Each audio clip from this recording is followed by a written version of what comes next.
আল্লাহ তাআলা আপনাকে আমাকে দয়া করে জান্নাতের বাগানে কবুল করেছেন। এই জান্নাত যেন ওই জান্নাতের জন্য জরিয়া হয়ে যায়, আমরা পড়ি আমিন। আলোচনা হবে আপনাদের খেদমতে মসজিদকে সামনে নিয়ে। এখন মসজিদগুলো সুন্দর হচ্ছে, কিন্তু মানুষের ইমানের হালত বড় খারাপ হয়ে যাচ্ছে। জুমার নামাজে মুসল্লি এত বেশি যে জায়গা দেওয়া যায় না, আর ফজরের নামাজে একামত দেওয়ার লোক খুঁজে পাওয়া যায় না। একই মুসলমান, জুমার দিন কি ভিড়, আর ফজরের টাইম খুঁজে পাওয়া যায় না। অথচ নামাজ, জুমার নামাজের চাইতে ফজরের নামাজের গুরুত্ব কি কম? অনেক বেশি। আমার প্রিয় ভাইয়েরা, গোটা দুনিয়াতে আমরা মার খাচ্ছি, দোয়াও করছি, কিন্তু কাজ হচ্ছে না। কারণ সেদিনই আমাদের দোয়ায় কাজ হবে যেদিন আমাদের ফজরের নামাজ এবং জুমার নামাজের সমান মুসল্লি পাওয়া যাবে। কথা বলুন ঠিক কিনা? আল্লাহ যেন আমাদেরকে পরিপূর্ণ নামাজি হিসাবে কবুল করে, বলুন আমিন। নবীজি বলেছেন, যার নামাজ আছে তার ঈমান আছে, যার নামাজ নাই তার ঈমানও নাই। এটা আপনার আমার কথা না, এটা হলো আল্লাহর হাবিবের কথা। আল্লাহ আমাদেরকে হাকিকতে খাঁটি নামাজি বনে যাওয়ার তৌফিক দান করে, বলুন আমিন। আল্লাহর হাবিব যখন দুনিয়াতে আগমন করেন, যেই দিন যেই ঘরে আগমন করেছিলেন, সেই ঘরে দুইজন মহিলা মানুষ ছিলেন। একজন ছিলেন নবীজির আম্মাজান হযরতে আমেনা, আর একজন ছিলেন নবীজির ফুবি আম্মা হযরতে সুফিয়া। নবীজির ফুবি আম্মা হযরতে সুফিয়া বয়ান করেন, আল্লাহর হাবিব মুহাম্মদুর রাসূলুল্লাহ সাল্লাল্লাহু আলাইহি ওয়াসাল্লাম দুনিয়াতে আগমন করেছেন নামাজের সেজদার হালতে। সুবহানাল্লাহ বলেন। নবীজি যখন দুনিয়া ছেড়ে চলে যাবেন, আম্মা জান আয়েশা সিদ্দিকা বলেন, আমার হাঁটুর উপরে আল্লাহর হাবিবের মাথা, নবীজির ঠোঁট দুটো নড়তেছে, নবী আমার কি যেন বলতেছে, কিন্তু আমি শুনতে পাচ্ছি না। আমি আমার কানটা লম্বা করে আল্লাহর হাবিবের ঠোঁটের কাছে লাগায়া দিয়া তখনও পর্যন্ত শুনতে পাই আল্লাহর নবী বলছেন, আসসালা আসসালা আসসালা ওয়া মা মালাকাত আইমানুকুম। উম্মত আমার, নামাজ নামাজ নামাজ। আমি এখন চলে যাব, তোমাদের জন্য নামাজটুকু রেখে গেলাম। আমরা যখন চলে যাই, বাড়ি গাড়ি সয় সম্পত্তি আমাদের ছেলে মেয়েদের জন্য রেখে যায়।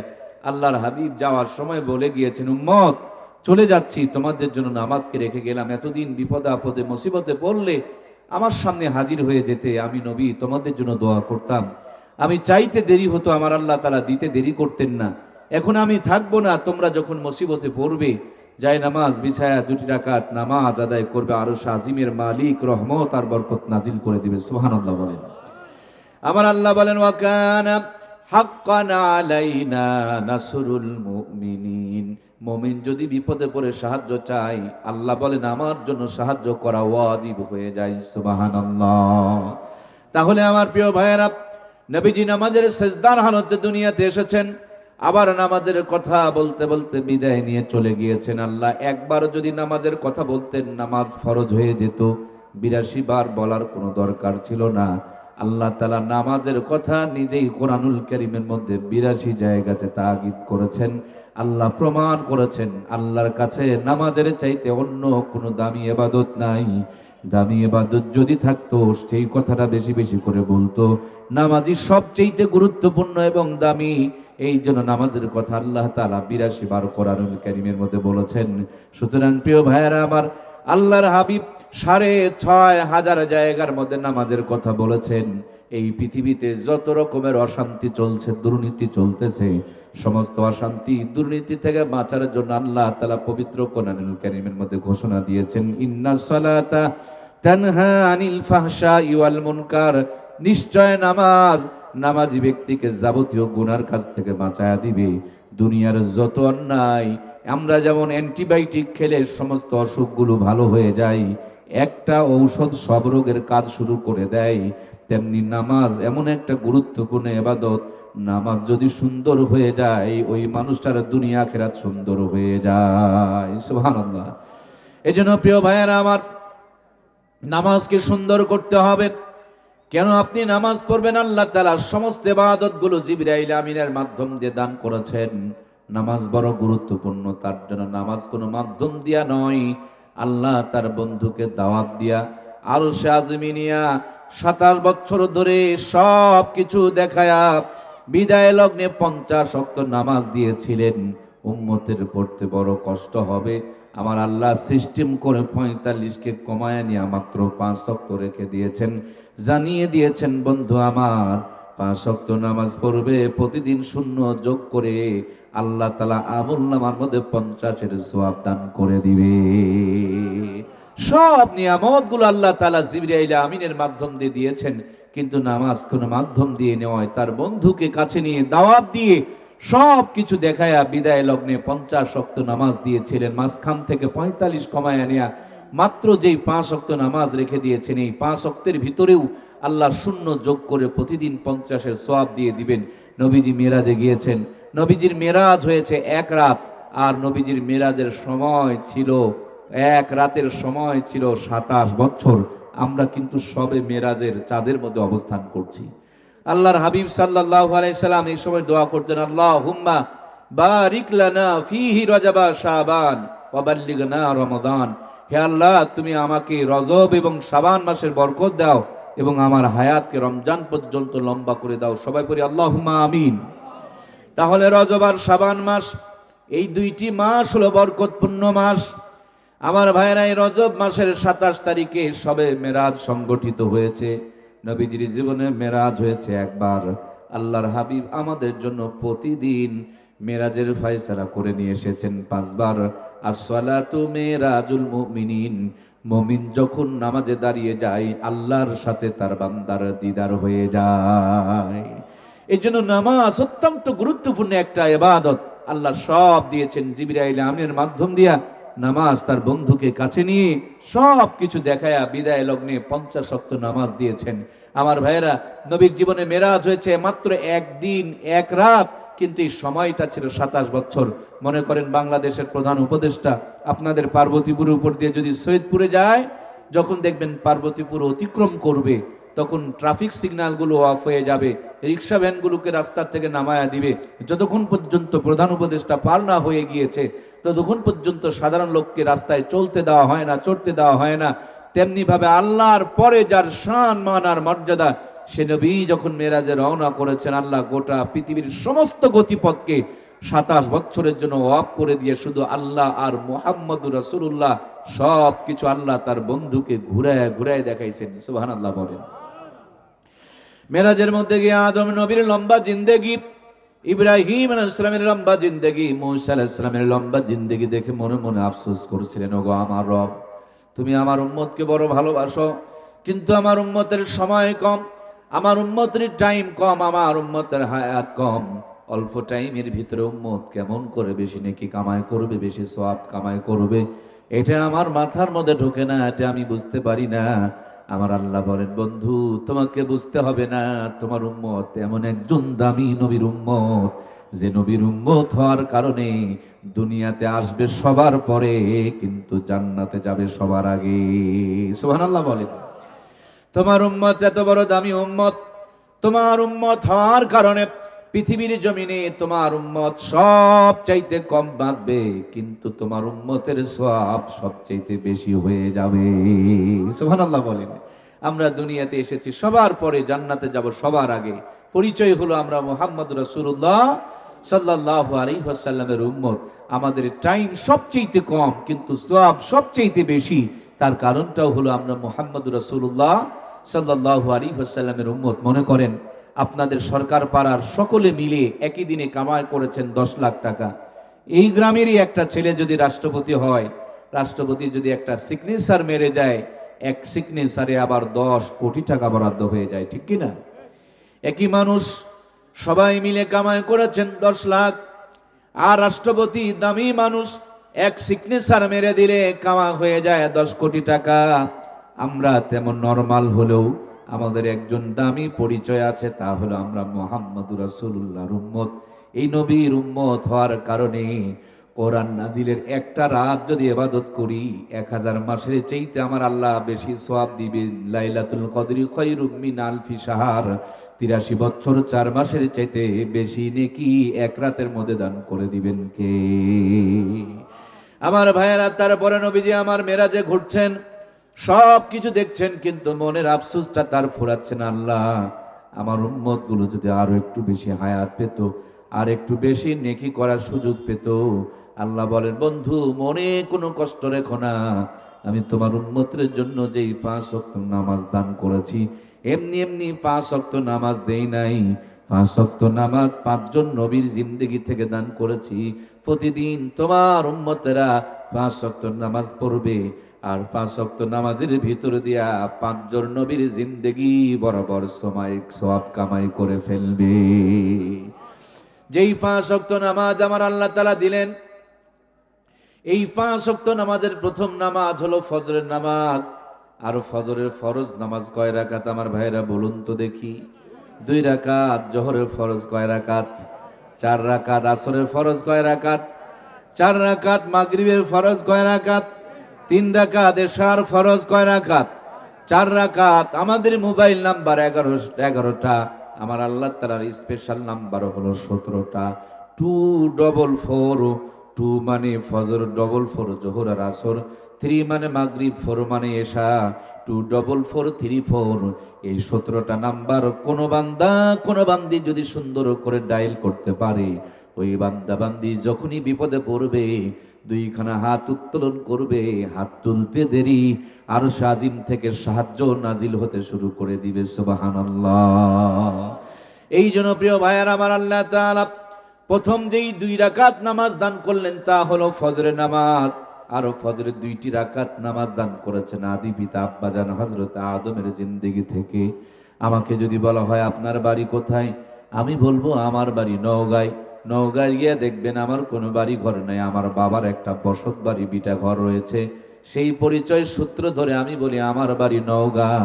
বাবার বাবা আদি বাবা সর্বপ্রথম আমাদের পিতা যিনি, তিনি হলেন সাইয়্যিদিনা হযরত আদম আলাইহিস সালাম। তিনি আমাদের আদি পিতা।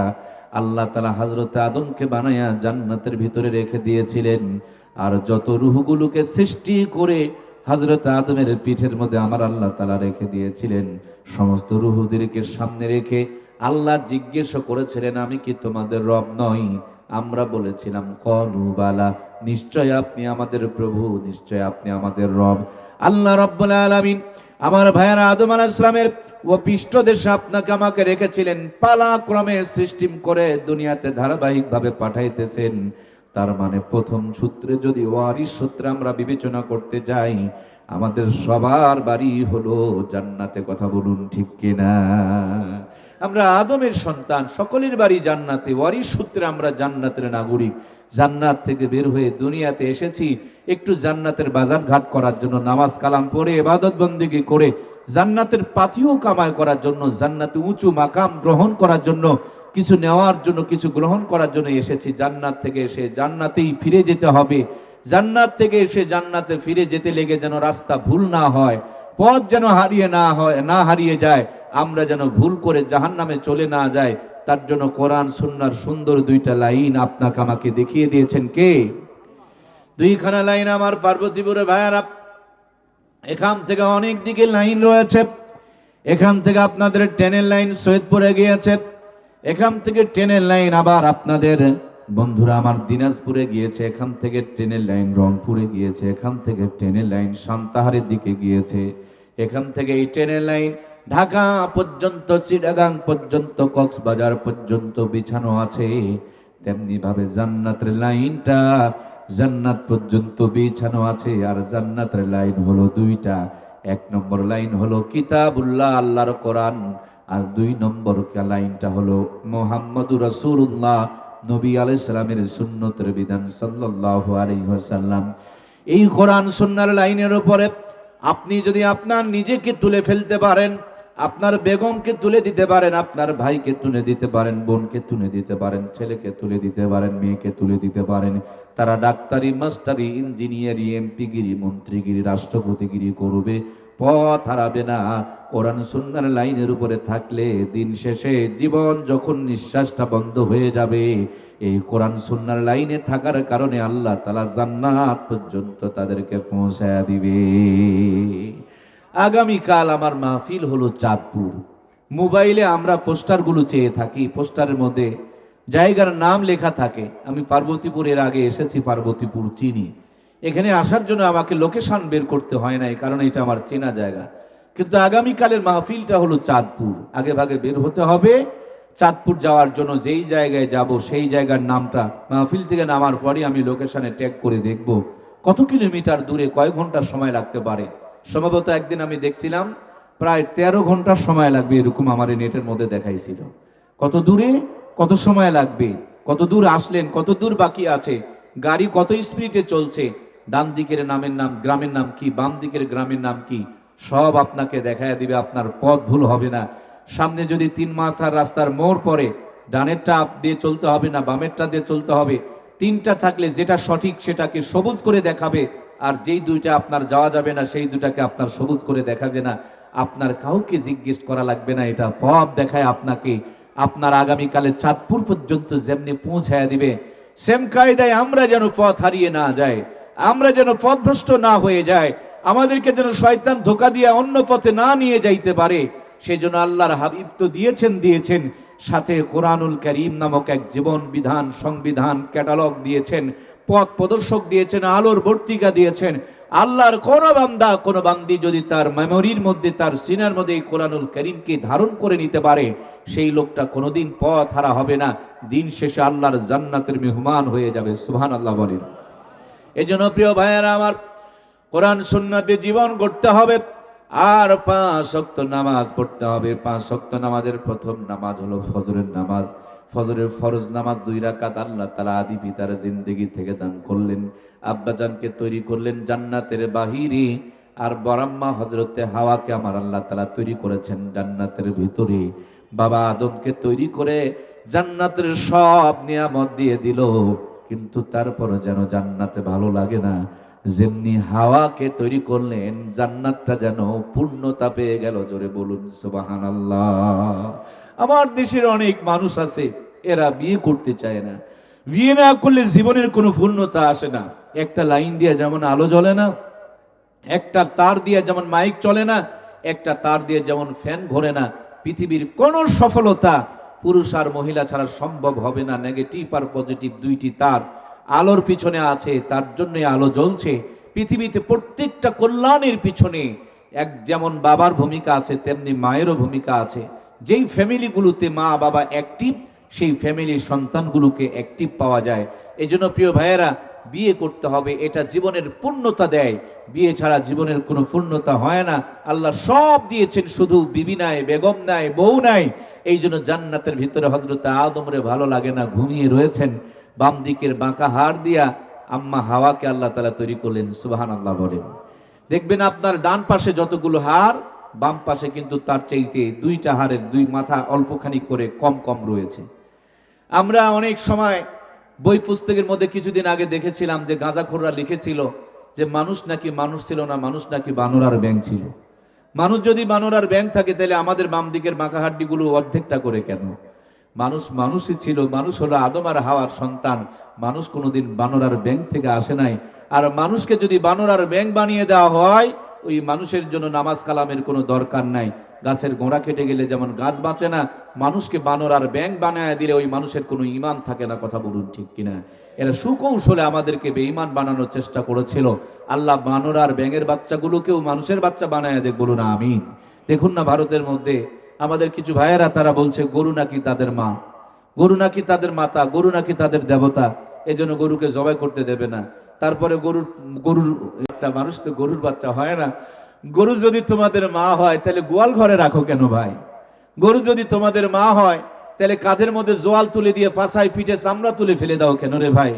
গরু যদি তোমাদের মা হয়, তোমাদের মা গুলোকে কিছু মা মন্দিরে রাখো, আর গরুগুলোকে তোমরা কেন গোয়াল ঘরে রাখো? ওগুলোকে তোমরা মন্দিরের মধ্যে নিয়ে যাও।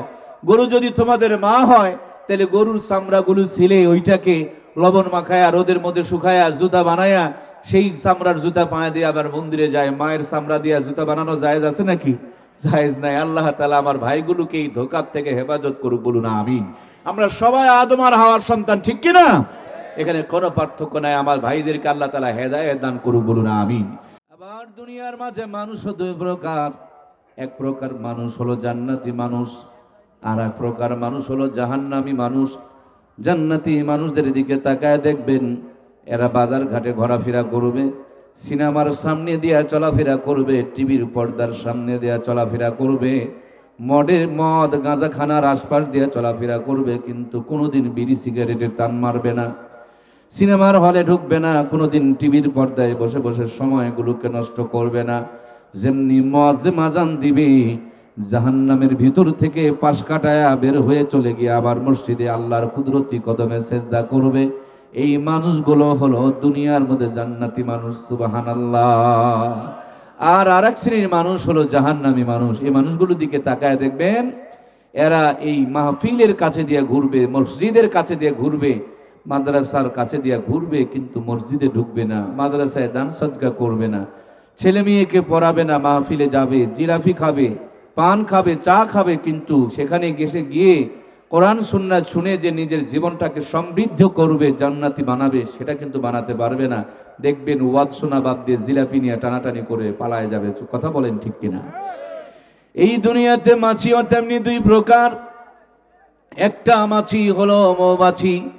সারা জীবন দেখবেন মৌমাছিটা পচা দুর্গন্ধের আশেপাশে চলাফেরা করবে, কিন্তু কোনোদিন পচার উপরে বসবে না, দুর্গন্ধের উপরে বসবে না। সেখানে দেখবেন যদি ফুল বাগানে কোনো একটা ফুল ফুটে থাকে, সেখান থেকে মধুগুলো সংগ্রহ করে নিয়ে, ফুলের মধ্যে মধু সংগ্রহ করে নিয়ে তার বাসার দিকে রওনা করে। এই দুনিয়ার ভিতরে আল্লাহ তাআলা অসংখ্য নবী রাসূল পাঠিয়েছিলেন, তার মধ্যে একজন নবী ছিলেন হযরতে সুলাইমান। আল্লাহ তাআলা তাকে সমস্ত মাখলুকাতের ভাষা বোঝার মতন ক্ষমতা দান করেছিলেন। আল্লাহর পয়গম্বর হযরতে সুলাইমান মৌমাছিকে ডাক দিয়ে বলেন, মৌমাছি রে, তোমার ঠোঁটের মধ্যে যেই ফুলের রসগুলো তুমি সংগ্রহ করো, কখনো কখনো কোনো ফুলের রস টক হয়, কোনো ফুলের রস কষ্টা হয়, কোনো ফুলের রস মাঝে মাঝে তিতো পর্যন্ত হয়, কিন্তু তুমি তোমার মুখের মধ্যে নিয়ে বাসায় যখন রওনা করো আর চাকের মধ্যে যখন জমা করো, কেমনে সবগুলো মধু হয়ে যায়, মিষ্টি হয়ে যায়। তুমি কি তোমার কারিশিমাটা, তোমার হিকমতটা তুমি আমাকে শোনাবে? মৌমাছি বলে, পয়গম্বর সুলাইমান, আপনার পরে এই জগতের ভিতরে মুহাম্মাদুর রাসূলুল্লাহ নামক একজন পয়গম্বর দুনিয়াতে আগমন করবে। আমরা ফুল থেকে মধুগুলো নিয়ে বাসার দিকে যখন রওনা করি, টক থেকে নিয়ে, তিতো থেকে নিয়ে, কষ্টা থেকে নিয়ে যখন বাসার দিকে রওনা করি, গুনগুন গুনগুন করে মুহাম্মাদুর রাসূলুল্লাহ সাল্লাল্লাহু আলাইহি ওয়াসাল্লামের প্রতি দরুদ ও সালাম পড়ি। নবীজির দরুদের বদলতে আমাদের ঠোঁটের মধুগুলোকে, কষ্টাগুলোকে, টকগুলোকে, তিক্তগুলোকে আল্লাহ তাআলা মধু বানায়া দেয়। এজন্য আল্লাহ ওয়ালারা বলেন, যাদের জবান কর্কশ, যাদের মুখের কথার মধ্যে কোনো রসকস নেই, তাদেরকে বেশি বেশি করে দরুদ শরীফ পড়তে বলবেন। তাহলে আল্লাহ তাআলা জবানের মধ্যে মাধুর্যতা দান করবে। যাদের জবানে কথা শুদ্ধ করে বের হয় না, তাদেরকে আল্লাহ ওয়ালারা ওজিফা দেয় যে বেশি বেশি করে দরুদ শরীফ পড়বা, তো আল্লাহ তাআলা জবানকে পরিষ্কার করে দিবে। যাদের কথার মধ্যে কোনো হিকমত নেই, তাদেরকে বেশি বেশি করে তারা দরুদ শরীফ পড়তে বলেন, যে বেশি বেশি করে দরুদ শরীফ পড়লে আল্লাহ জবানের ভিতরে, কথার ভিতরে হিকমত দান করে দিবেন। সুবহানাল্লাহ বলেন। এই জন্য প্রিয় ভাইয়েরা, পৃথিবীর সবচেয়ে দামি অস্ত্রের নাম হলো জবান। এই জবান দিয়ে একটা মানুষকে মেরে ফেলে দেওয়া যায়। এমন কথা বলবে, তরবারির আঘাত করলে মানুষটা বেঁচে যেতে পারে, কিন্তু ওই কথার আঘাত সহ্য করতে না পেরে আত্মহত্যা করে। কথা বলুন ঠিক কিনা? আবার এই কথা এমন একটা দামি কথা, এ কথা বলার কারণে, কথার কারণে দেখবেন একটা এলাকায় বোমা মেরে উড়িয়ে দেওয়ার পরিকল্পনা করছে, কিন্তু একটা মানুষের কথা শুনে তার মন চেঞ্জ হয়ে গিয়েছে, মুহূর্তের মধ্যে হুকুমকে ক্যান্সেল করে দিয়েছে যে না, আর বোমা মারা হবে না। তার মানে একটা কথার বিনিময়ে লক্ষ লক্ষ মানুষের জীবন বেঁচে যেতে পারে, ঠিক কিনা? এই জন্য পৃথিবীর সবচেয়ে পাওয়ারফুল অস্ত্রের নাম হচ্ছে জবান, কথা। আর এটাকে যদি সুন্দর করতে হয়, বেশি বেশি করে জবানের দরুদ শরীফ পড়তে হবে। আল্লাহ জবানের মধ্যে হিকমত দান করবেন, জবানের মধ্যে মাধুর্য দান করবেন, কথার মধ্যে আল্লাহ রাব্বুল আলামিন বেশি বেশি করে কমনীয়তা দান করবেন, কথার মধ্যে নম্রতা দান করবেন, কথার মধ্যে আল্লাহ তাআলা বেশি বেশি করে রহমত এবং বরকত নাজিল করবেন। এই জন্য আমরা একটু সময় পেলে বেশি বেশি করে দরুদ শরীফ পড়বো। আল্লাহ আমাদেরকে তৌফিক দান করুক, বলুন আমিন। আর দেখবেন ফুল বাগানের ভিতরে পচা মাছিটা ঘোরাফেরা করছে, কিন্তু ফুলের উপরে বসে না। ওই ফুল বাগানের ভিতরে কোনো একটা মশা, কোনো একটা মাছি, কোনো একটা ইঁদুর, কোনো একটা বাদুর মরে যদি পচে গন্ধ ছড়াই, দেখবেন পচা মাছিটা সেখান থেকেই দুর্গন্ধগুলো নিয়ে, ভাইরাসগুলো নিয়ে, ব্যাকটেরিয়াগুলো নিয়ে একে অপরের জায়গার মধ্যে ছড়াছড়ি করতে শুরু করে দেয়। এই সমাজে তেমনি যারা জাহান্নামী মানুষ, তাদেরকে দেখবেন নাটকের পিছনে আছে, গানের পিছনে আছে, যাত্রার পিছনে আছে, খেলাধুলার পিছনে আছে, টিভি ছবি দেখার পিছনে আছে, কোরআনের পিছনে নাই, হাদিসের পিছনে নাই, নামাজ কালামের পিছনে নাই। এরা হলো পচা মাছির মতন। আল্লাহ তাআলা মৌমাছির মতন যেমন আমাদেরকে কোরআনের মাহফিলে নিয়ে এসেছেন, এই কোরআনের মাহফিল থেকে ওই মাহফিলের জন্য, ওই জান্নাতের জন্য আল্লাহ আমাদের সকলকে কবুল করে নেক। জোরে বলুন আমিন।